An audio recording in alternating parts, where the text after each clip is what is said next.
Good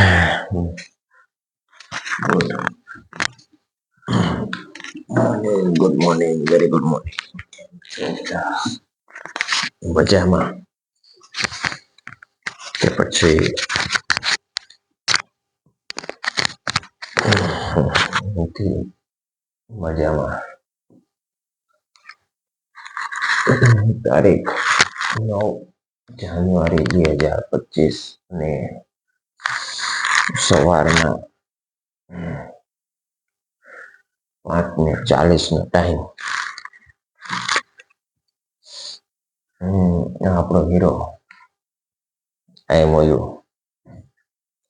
આપણા છોકરાઓ નિહાળ ચાલુ થઈ ગઈ છે. માસ્ટર ચલાવી ગયા છે. મનુષ્ય જેવું વિચારે છે. સૌરાષ્ટ્રમાં સુરતની સુરત ને લેસન નંબર 402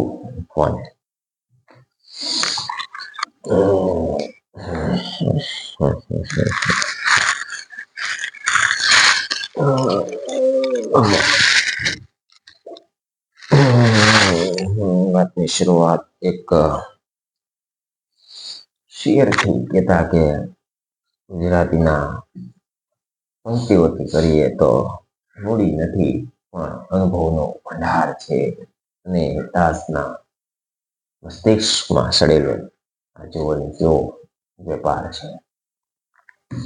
એ જ રીતે દરેક સફળ બિઝનેસમેનોએ જો પોતપોતાના કાર્યક્ષેત્રમાં સફળ થયું હોય તો હર હંમેશ એના મસ્તિષ્કમાં વેપારને રાખવો જોઈએ. નિર્વિવાદ વાત છે. ચાલો આજે આપણે થોડાક મુદ્દાની વાત કરીએ.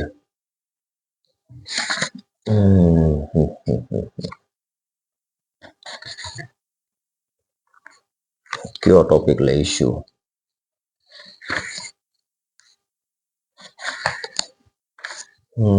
આમ તો આખી બુક આ જે મુદ્દો છે ખૂબ વર્તમાન પરિસ્થિતિમાં લાગુ પડતો મુદ્દો છે. એને જ લઈએ આજે કે યુદ્ધ અને શાંતિ, પીસ, વોર એન્ડ પીસ. લગભગ આ દુનિયામાં બધા પીસ માટે જ મહેનત કરતા હોય છે, પણ છતાંય નસીબમાં વોર જ હોય છે.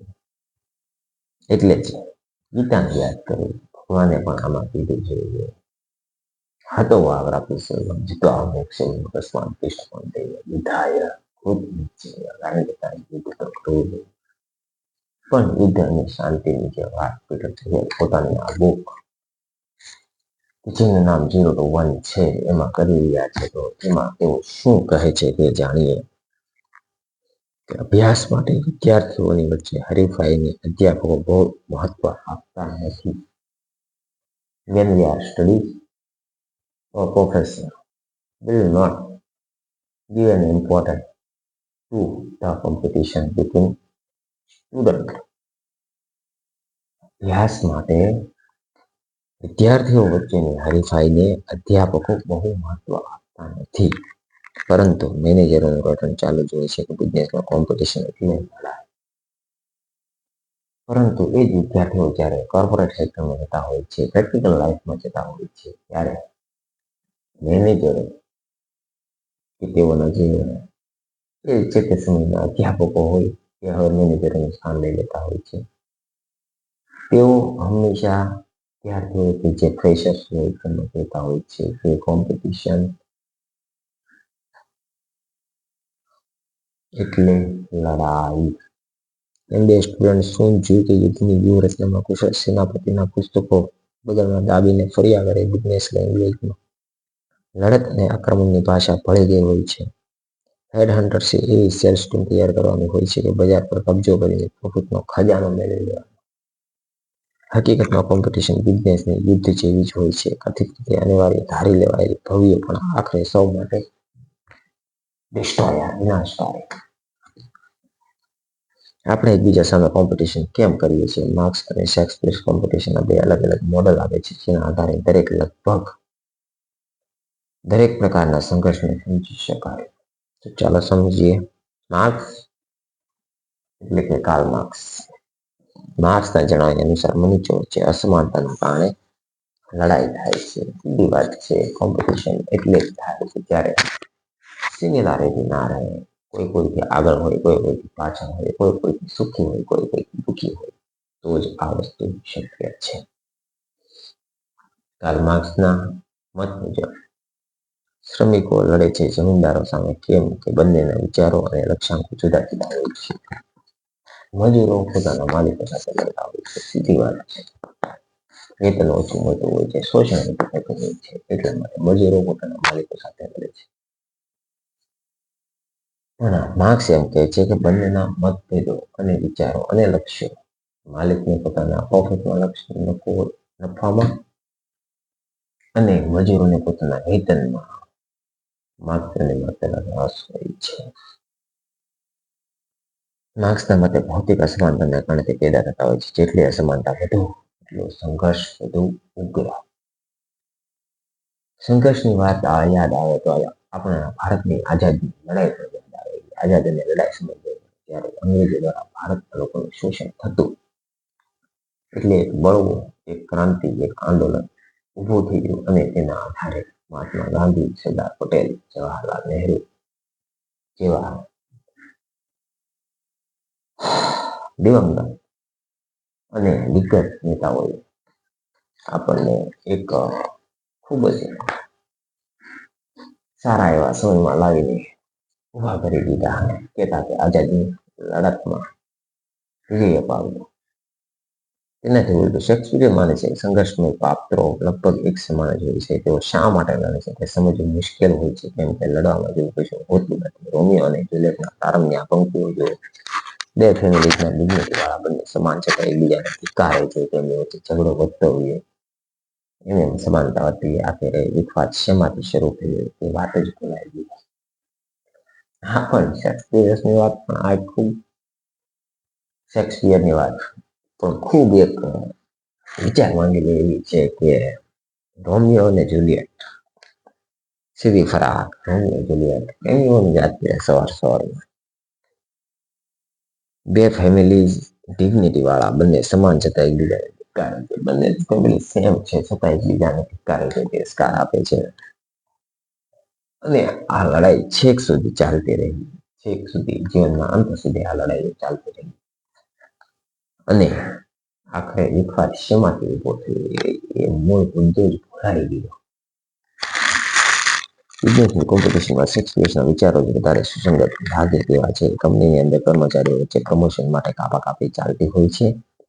કંપની પોતે બજારમાં હરેક કંપનીને પછાડી દેવા માટે મથતી રહે છે. સંઘર્ષના આ નાટક વચ્ચે ભૂલાઈ જાય છે અને માત્ર દુશ્મનો પર જ ધ્યાન કેન્દ્રિત થઈ જાય છે.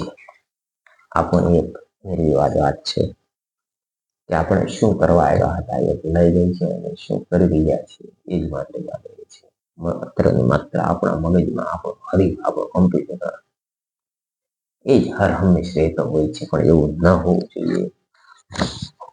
પીટર થિયલ કહે છે કે તમારે તમારા લક્ષ્યને વળગી રહેવું જોઈએ. જે હેતુસર તમે ધંધાની શરૂઆત કરી, જે ટાર્ગેટ લઈને તમે ધંધાનો પાયો નાખ્યો, તો એ ટાર્ગેટ હંમેશા તમારા મસ્તિષ્કમાં રહેવું જોઈએ.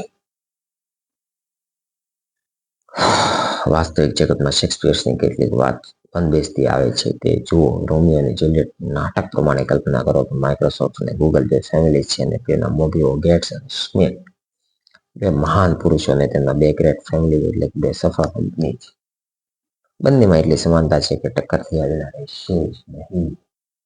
આ પણ એક 100% સત્ય વાત છે કે જ્યારે કોમ્પિટિશન બે દિગ્ગજ જાહેરાતો વચ્ચે થતી હોય છે ત્યારે એની વચ્ચે લડાઈ થઈ આવી ના શકે જ નહીં. જેવી રીતે કે અત્યારે ટેક કંપનીઓમાં ભારતની ટેક કંપનીઓની વાત કરું તો એમાં છે નાના સત્યમૂર્તિ, હા એની છે, અને આપણે ટાટાની TCS અને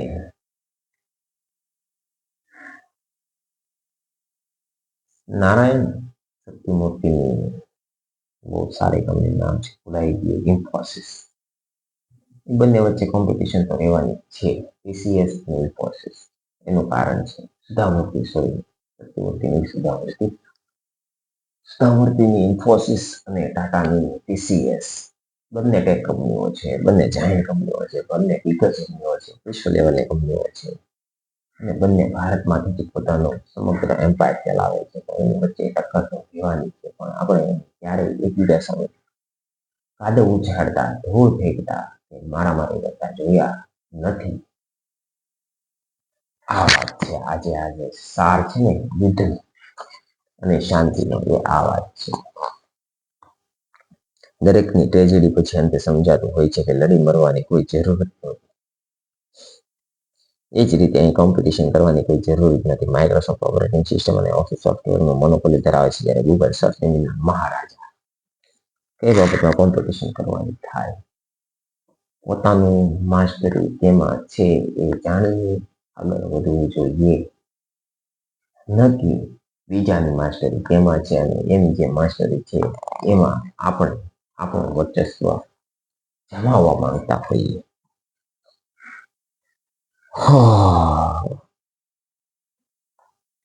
બહુ બધી બાબતોમાં કેમ કે ટક્કર થવી અનિવાર્ય હતી. સ્ટાર્ટઅપ તરીકે બંને પોતાની તૈયાર હતા, પરંતુ સફળતાના શિખરે પહોંચ્યા પછી બંનેનું ધ્યાન એકબીજા પર પડ્યું. પછી શું થયું? વિન્ડો વિરુદ્ધ ક્રોમ ઓએસ, બિંગ વિરુદ્ધ ગૂગલ સર્ચ એક્સપ્લોરર વિરુદ્ધ ક્રોમ, MS ઓફિસ અને ડોક્યુમેન્ટ્સ, અને છેલ્લે સરફેસ વિરુદ્ધ નેક્સસ. રોમિયો અને જ્યુલિયટના યુદ્ધના કારણે જે રીતે ફેમિલીઝના સંતાનો ગુમાવ્યા, તે રીતે માઇક્રોસોફ્ટ અને ગૂગલ બંનેએ મોનોપોલી ગુમાવ્યા, અને બંનેની લડાઈમાં એપલ આવી અને ફાવી ગઈ. બેની લડાઈમાં ત્રીજો ફાવવાનો છે. આ વાત અહીં સત્ય પુરવાર થઈ. એપલ આવ્યું, સ્ટીવ જોબ્સ સાહેબ આવ્યા, પોતાનું વર્ચસ્વ જમાવ્યું, અને જે કહેવાય ને કે ફાઉન્ડરો હતા, જે આ ક્ષેત્રના જે દિગ્ગજ હતા, એ દિગ્ગજોને પછાડીને સીધો ઘા સ્ટીવ જોબ્સ સાહેબે મારી લીધો, અને અત્યારે એપલ આ ક્ષેત્રમાં ટોપ ઉપર બેઠી છે. સીધી વાત છે, બે બાજા ત્રીજો ફાયદો. રોમિયો અને જ્યુલિયટના યુદ્ધના કારણે જે રીતે ફેમિલીના સંતાનો માઇક્રોસોફ્ટ મોનોપોલી ગુમાવી, અને બંનેની લડાઈમાં એપલ આવીને ફાવી ગઈ. જાન્યુઆરી 2013માં ગૂગલ અને માઇક્રોસોફ્ટ બંનેની જોઈન્ટ માર્કેટ વેલ્યુ $446 અબજ હતી, ત્યારે એપલની એકલીની $500 અબજ વર્થ સાથે આગળ નીકળી. કરો તો 446 થાય છે, એપલની એકલાની 500 થઈ. બાતો તમને મજા આવે એવું છે. બાતો સુરતના વેપારીઓ તમારા માટે ખાસ બે બાજા, એમાં ત્રીજો ભાઈ એમ્બ્રોઇડરીના વેપારીઓને તો ખાસ કહેવાનું કે ભાઈ 5 પૈસા ઓછા ભાવે પીસ બનાવતો હોય તો તમે 10 પૈસા ઓછા ભાવે બનાવો. ત્રીજો આવીને 15 પૈસા ઓછા ભાવે બનાવશે. ફાવશે પણ ખબર છે તમને? બહારથી જે આવ્યા છે એ ફાવી જશે. તમે મજૂરના મજૂર રહેવાના, નિર્વિવાદ વાત છે. ઓટલા ઉચકો અને મજૂરી કર્યા રાખવા તો જિંદગી આ જ રીતે. આગળ નીકળી ગઈ. 3 જ વર્ષ પહેલા બંને કંપની વ્યક્તિગત રીતે એપલ કરતા વધારે વેલ્યુએબલ હતી. યુદ્ધના વેપારમાં ખોટ જ હોય છે. યુદ્ધના વેપારમાં ખોટ જ હોય છે. એ જરાક જઈને પૂછો પુતિન સાહેબને, એ જરાક જઈને પૂછો નેતન્યાહુ સાહેબને, એ જરાક જઈને પૂછો ઝેલેન્સ્કી સાહેબને. યુદ્ધના વેપારમાં કેટલી ખોટ હોય છે, કેટલા દિવસ રાત એક થઈ જાય છે, કેટલી ઊંઘ હરામ થઈ જાય છે, એને જરાક જઈને પૂછો. એ જરાક પૂછો અફઘાનિસ્તાનના એ આતંકવાદીઓને, એ જરાક પૂછો પાકિસ્તાનને, એ જરા પૂછો યુએસ ને કે જે યુદ્ધનો વેપાર કરે છે, એ જરા પૂછો વર્લ્ડ વોર 2 ના એ શહીદ સૈનિકોને, એ જરા પૂછો આઝાદીને લડતમાં લડતા એ ક્રાંતિકારીઓને યુદ્ધના વેપારનો ફાયદો હોય છે કે ખોટ હોય છે, એ જરા પૂછો મહાભારત કાળના યોદ્ધાઓને, એ જરા પૂછો રાવણને, એ જરા પૂછો આપણા બાર જે આવ્યા હતા સાહેબ, એ જરા પૂછો કર્નલ ગદ્દાફી, એ જરા પૂછો સદામ હુસેન સાહેબ, એ જરા પૂછો.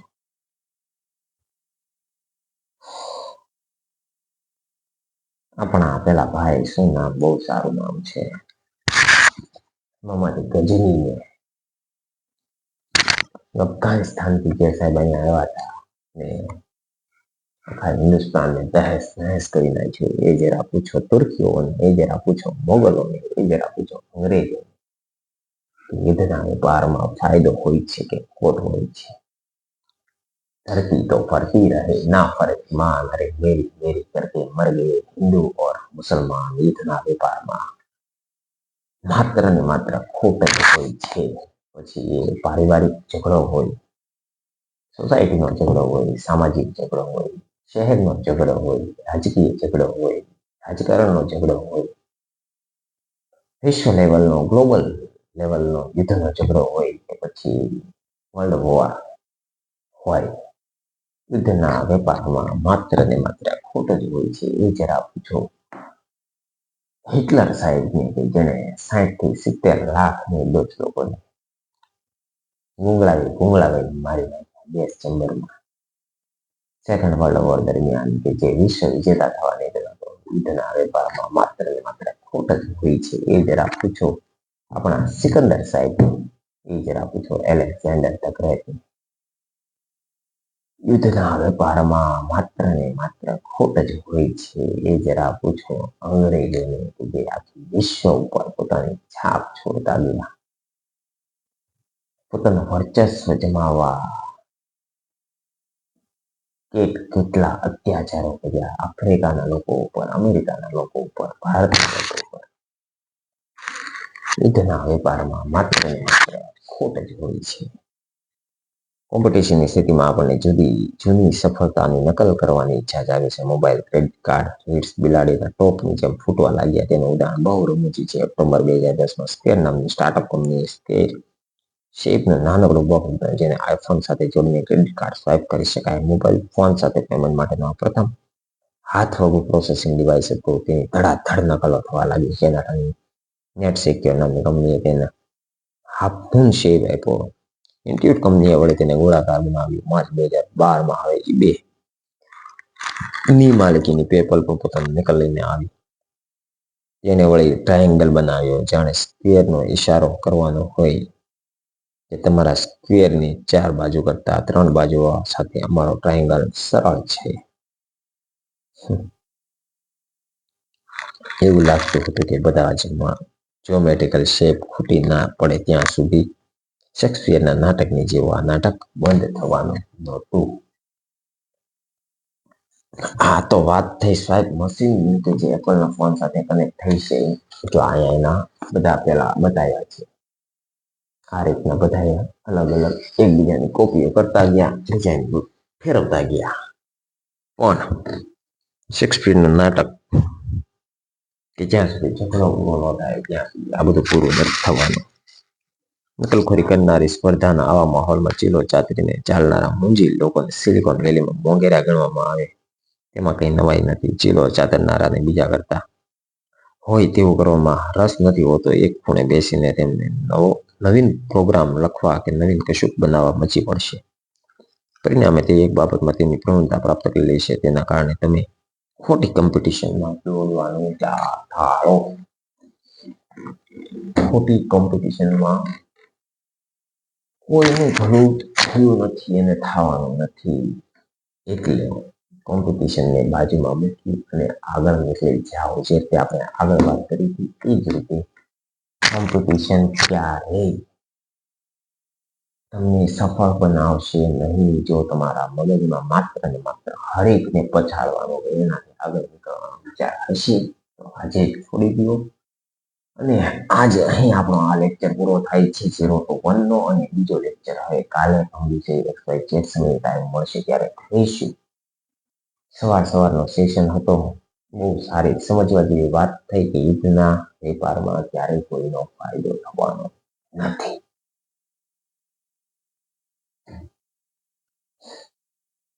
પણ લડવું પડશે જાત સાથે, એક્સપેરિમેન્ટ સાથે, સેલ્ફ મોટિવેશન સાથે લડવું પડશે, પણ યુદ્ધ નથી કરવાનું. આ એક મર્યાદ વાત છે. હાલો, જય માતાજી. શ્લોક લેવો છે એકાદો ગીતાનો લેવો હોય હાલો વાંચી લઈએ. દંડો દમયતિ માસ્મિ નીતિરસ્મિ જિગિષ્ટા મૌનમ ચેવારસ્મિ ગુહ્યાનામ જ્ઞાનમ જ્ઞાનવતામહમ. બીજો શ્લોક કૃષ્ણનામ વાસુદેવોસ્મિ પાંડવાનામ ધનંજય મુનિનામ યમ દાસ કવિનામ વિષ્ણાકમ. હજી એકાદો મહાત્માનસ્તુ મા પાર્થ દેવી પ્રકૃતિમાશ્રિતા ભજન્ત્યંત મનસો જ્ઞાત્વા ભૂતાદિમ વ્યયમ. હજી પેલો બીજો અધ્યાયના શ્લોકો મજા આવે. કર્મ જેવું જાય સિચેત કર્મ મતાર બુદ્ધિ જનાર્દન તત્કિં કર્મ ઘોરેમાં નિર્દેશિકેશ્વર વ્યામી શ્રેણે વાક્યેન બુદ્ધિ મોહ સી મે તદેકમ વદ નિશ્ચિતમ એન શ્રેયો હવાપુષમ. તો શ્રી ભગવાન ઉવાચ લોકેસ્મિन् વિદ્યાનિષ્ઠા પુરા પ્રોક્તા મયા નઘ જ્ઞાન યોગેન સાંખ્યાનામ કર્મયોગેન યોગિનામ જ્ઞાન યોગેન સાંખ્યાનામ કર્મયોગેન યોગિનામ કર્મ કરતો જા હાક મારતો જા. અરે તારી મદદ તૈયાર છે. રામ તે અધિક રામ કરદાસા.